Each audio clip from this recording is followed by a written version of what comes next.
My name is Trip Foreman, and in this episode of Semilla.VC, I sat down with Jimena Pardo, partner at ALLVP. Prior to joining ALLVP, she was the co-founder and CEO of Carrot Carsharing, which actually was ALLVP's first investment. Jimena was also previously a product growth manager at Facebook, where she led local landings for different Facebook products in different Latin American markets. In this episode of Semilla.VC, we discussed Jimena's experience shifting from being a founder to being an investor, her experience co-founding and successfully exiting Carrot Carsharing, how Facebook tailored their products for different landings in different Latin American countries, and why Mexico's domestic tech talent is excellent. We discuss all this and more in this episode of Semilla.VC. Okay, Jimena, could you start by telling the audience a bit more about your work history up to and including your current role at ALLVP? Of course. Well, I'm actually studied engineering, and I've been working on tech for more than 15 years. I know I may look younger, but I think the most interesting part is that 10 years ago, I co-founded a car sharing company called Carrot to actually try to solve the mobility problem of the greatest cities in LATAM. So I co-founded this amazing company and I ran it in Mexico City. And actually, we were the first investment of ALLVP. So basically, I've been working with ALLVP for a decade now. When I was in Carrot, I also became an endeavor entrepreneur. So I've been working with them very closely too. I've been mentoring them. I am very active part of their network. And then after Carrot, I joined Facebook, or well, now Meta. And I was leading product growth for Spanish-speaking LATAM in Mexico. And it was a very enriching experience to work in a big tech company and probably the best product school in the world. And working with these amazing product teams, just giving all the innovation and connecting the world together. I was able to participate in some launchings in LATAM, in Colombia, in Peru, some of them in Argentina too. Nevertheless, I started seeing what was happening in the entrepreneurial ecosystem, and I was eager to come back. I actually got a little bit of FOMO of what was happening. So that's when I took the decision to come back home, and I came back to ALLVP, of course, which was my entrepreneurial house since I was a founder. And that's it. So earlier this year, I joined the ALLVP, and now I'm their third party of two amazing people, Federico and Antonia. And we're ready to start deploying our Fund 4. So I'm very, very excited. I think the times are thrilling to do so. I love that. And I love your connection with ALLVP going back a decade. I'd be interested to know what makes ALLVP different and what sets them apart. Well, of course. And I think the legit part of this answer is that I can answer it as a founder, not only as a partner of the firm. We're very, very hands-on, and we're very founder-friendly. And I think that is the upside of ALLVP. So wherever you are in LATAM, if you want your company to scale, the country that you should win, the next market you should win, it's Mexico. And we are the greatest partner to win Mexico.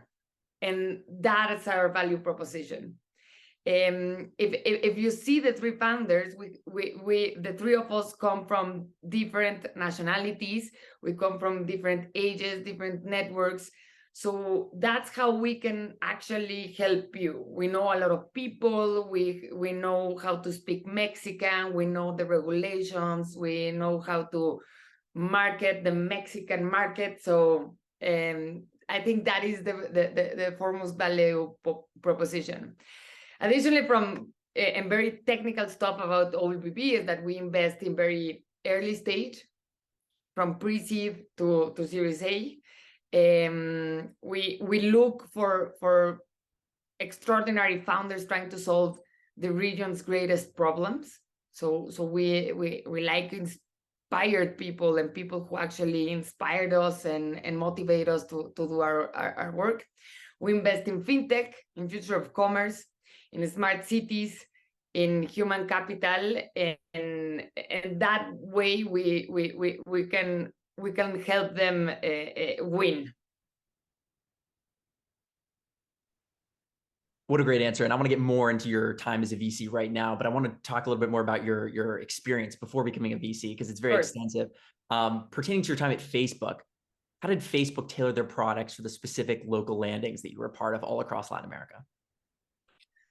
Well, Trip, that answer could take 2 days to answer.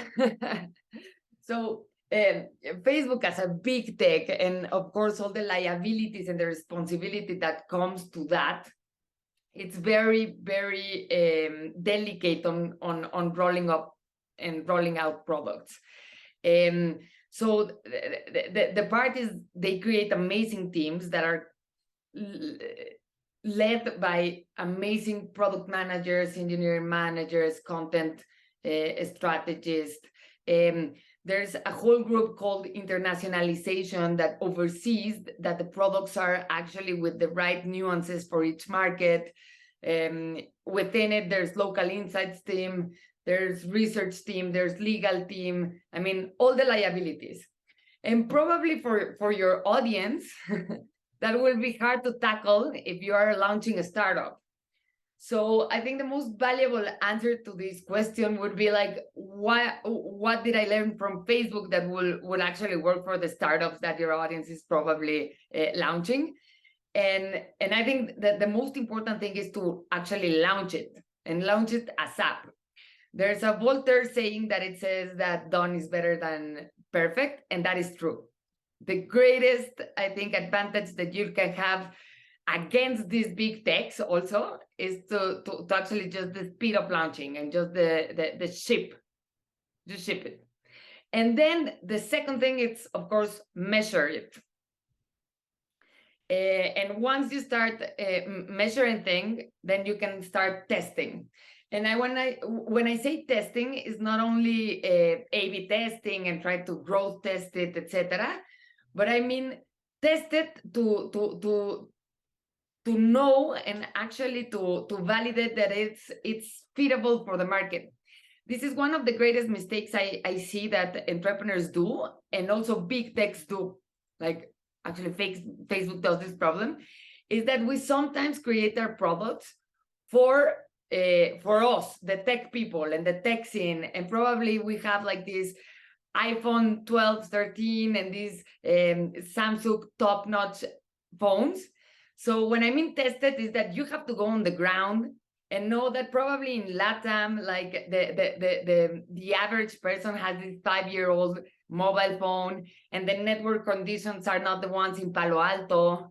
So you have to struggle with that and test it and make sure your product actually works. And the fourth thing that I would recommend you to do when you launch your product is, it's something I learned from a guy that interviewed me from Apple. And he said, and you know, Apple is probably one of the most quality companies in the whole world. And he told me that the only arrogance that an entrepreneur must have should be product arrogance. And if you don't have that product arrogance, it means you have to go back and build it. You have to be sure that your product is the best product and the best quality product, and it makes you proud. I love that. So I hope that answered the question. I'm sorry, Trip, I deviated. No, do not be sorry at all. And that experience is as you're exactly right, very relevant for the founders that are listening right now. And I want to talk about your experience as a founder, as a successful founder, if I may add. Could you tell the audience more about your time founding Carrot Carsharing and that kind of whole arc all the way to leaving? Of course. Wow. So it was 10 years ago, and it seems for the Latin region that it was ages ago. It was like prehistoric entrepreneur ecosystem. So when we launched Carrot, I think I had my co-founder, Diego, and I think Diego and I were very young, very naive, very inexperienced, and maybe a little bit crazy because we thought that we could launch this car sharing with 25 and 26 years old. We were very, very young.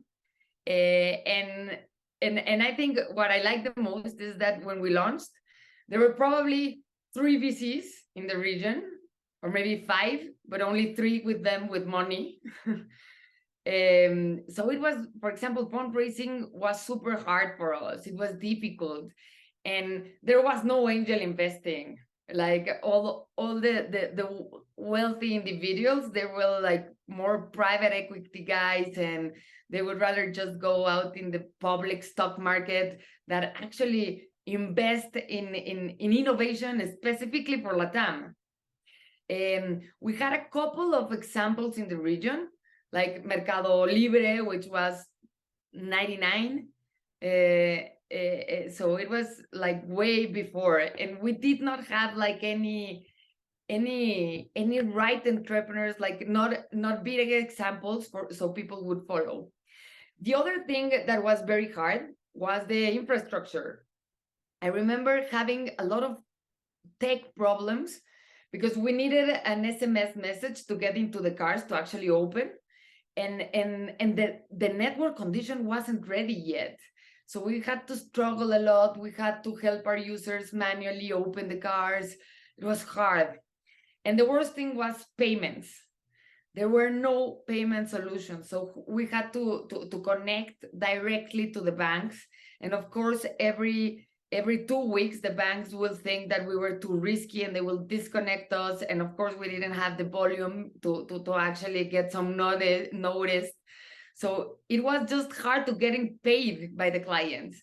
So it was, where I'm going is that it was a very difficult atmosphere to actually launch and to be an entrepreneur. And nevertheless, and I'm not saying this about me, but from the generations of founders from my vintage, many of them, they were so relentless and they were so disciplined and persistent that we have the greatest examples that we do today and that actually help grow this ecosystem.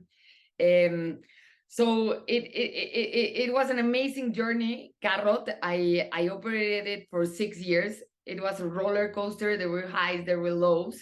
At the end of it, my partners and I, we decided to sell the company to a fleet manager, and I think it was the best way to go. And so having all that experience helps me understand the entrepreneurs that I now receive, and it makes me not only to have more empathy about them, but more respect from the other side of the table. And that's the experience that I appreciate the most, like just to be more understandable of what the entrepreneur is going on. What a great answer. And you talked in that answer about maybe there weren't as many role models to follow as some of the founders right now have. But then you mentioned on a podcast recently about how some of those role models and some of the people paving the way were in Brazil. And you said that Brazil was a few steps ahead of Mexico, and that was referring to 10 years ago. So how has the validity behind that statement changed over the past 10 years? And where is Brazil leading now? Where is Mexico leading now? And where is that, I wouldn't say competition, but comparison? Where can that be made now? Of course. This is such an interesting question, because it's also my perspective. I don't have like the real data to back it up. Well, I guess I could find it, since what happened with Brazil is that Brazil has always been another monster in Latin America. I mean, they speak another language. They are more isolated from that. And it's a huge monster. It's enormous. It's beautiful. I love it. And what they did is that they had a wider ecosystem of developers and engineers and in tech. And I think at the beginning, that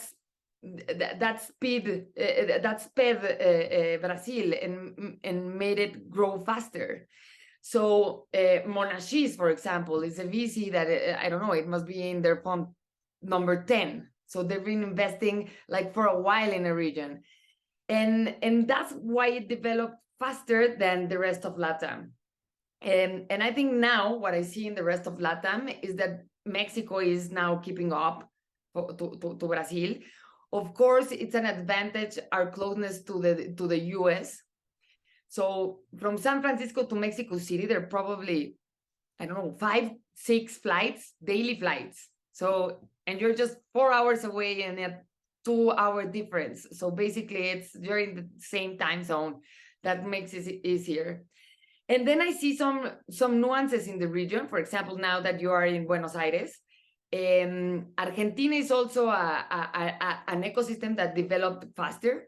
They had Mercado Libre and other good examples that basically those examples create talent and that makes you speed up. I see now that, for example, in Argentina, there's a lot of crypto. And of course, that's a response of the economical context of Argentina, right? Of the volatility of the Argentinian peso. So I think that among the region also, like the different contexts have helped them develop and grow faster and keep up. And now we're starting to see different hubs. I think I'm gonna go to your next question. Fair. There we go. You mentioned Mexico City as like a geographical tech city close to the United States with connectivity to San Francisco in a way that, there's no direct flights to Sao Paulo from San Francisco. What are your thoughts on Mexico City as a tech city in 2022? And that question is deliberately broad to prod at the parts that you find most interesting and most relevant. Of course. And I love this question because I think today Mexico City tech scene leads the LATAM tech scene. It's amazing what's been going on in Mexico. Have you been here lately? I went pre-COVID, yes. Amazing. And what COVID has made to the city is also amazing because a lot of people from the US and Europe came to live to Mexico since we were not very our COVID policies were not as strong as global. A lot of people moved here, and that also sped the way that the city has developed.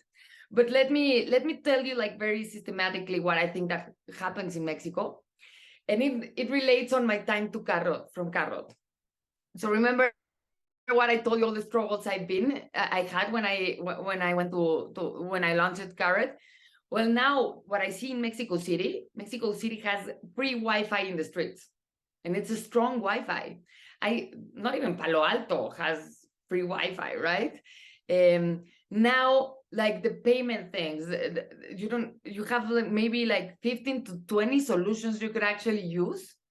Now the network conditions are way better. The government is also pushing for innovation.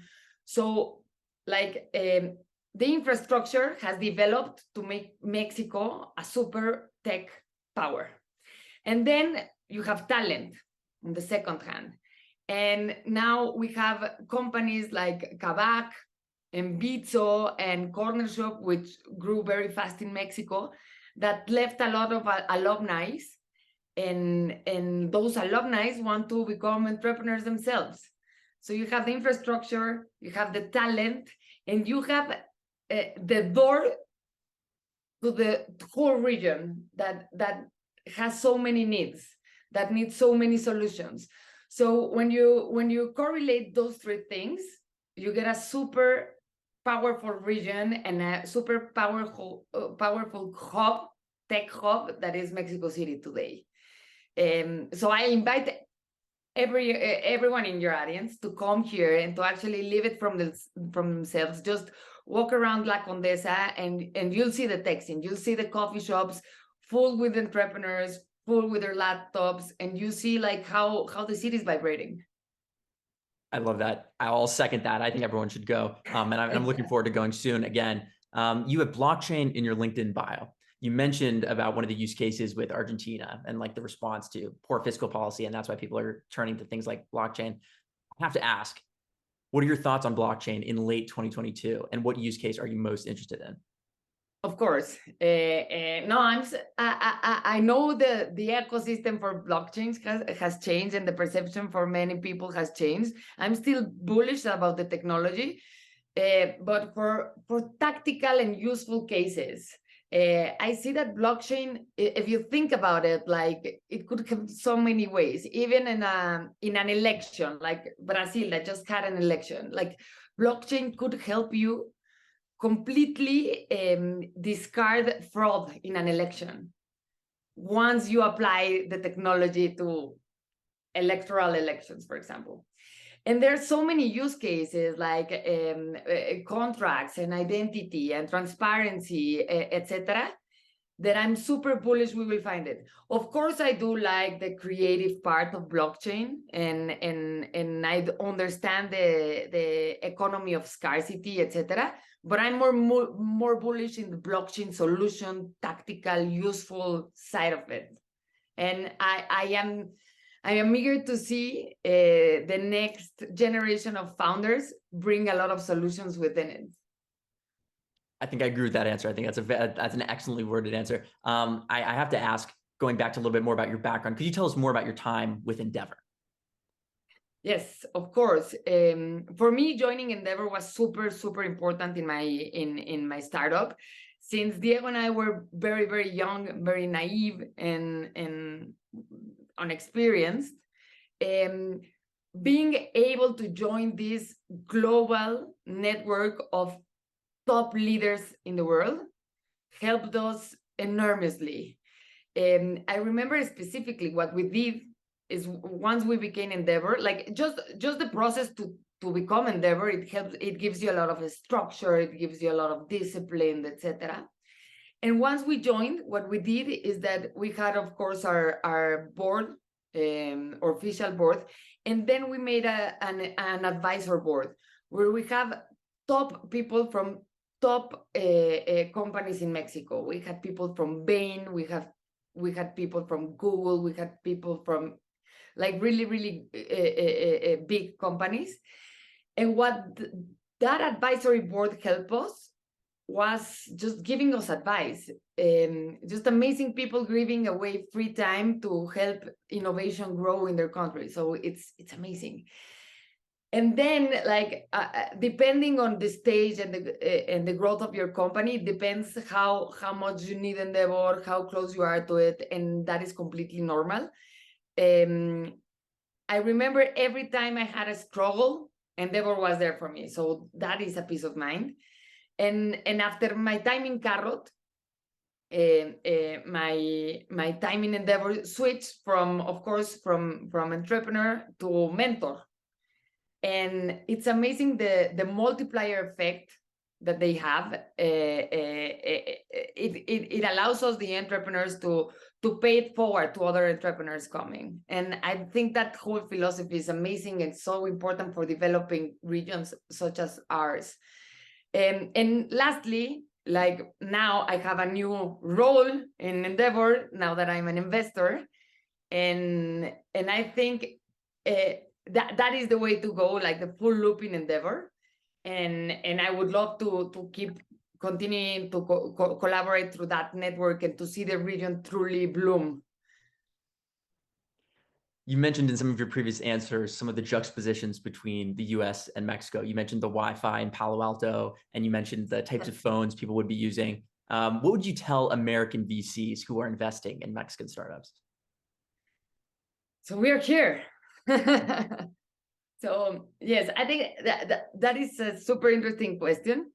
I think last year we saw that a lot of people were setting an eye in LATAM.